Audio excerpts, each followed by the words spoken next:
So now I'm all happy.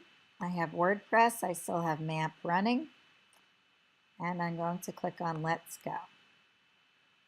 The name of my database was Practice Website. The username is root. This is for everybody. This is just how WordPress works. The password is root, and I will submit. And I can run the install of WordPress. What am I going to call my site?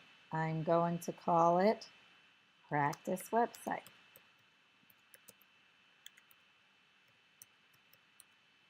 Okay, username is admin, and password I'm going to do admin123, admin123. I'm going to type in my email.